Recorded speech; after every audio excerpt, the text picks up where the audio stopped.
लागला उम्मीद रहे होलिया में, एही खातिर आइनी तारा टोलिया में।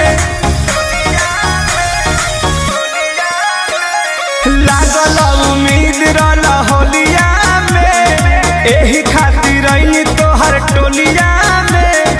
मुंड पिचकारी ना बनावतावे खीसी, ही ही ही ही हंस के देखावे लू बत्तीसी।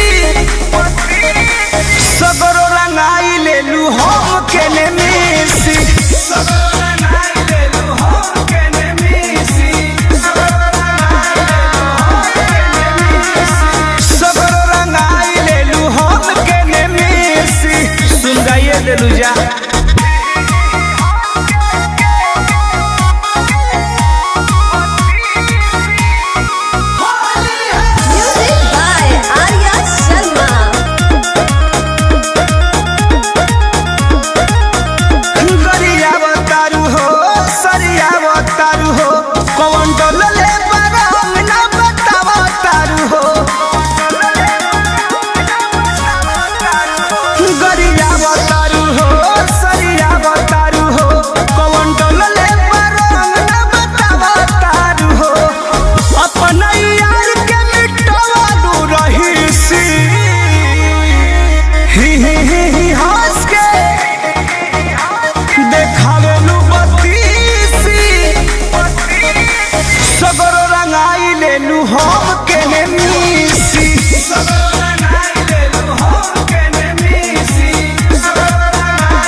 पिचकारी तबाही करी बा हमर लोग।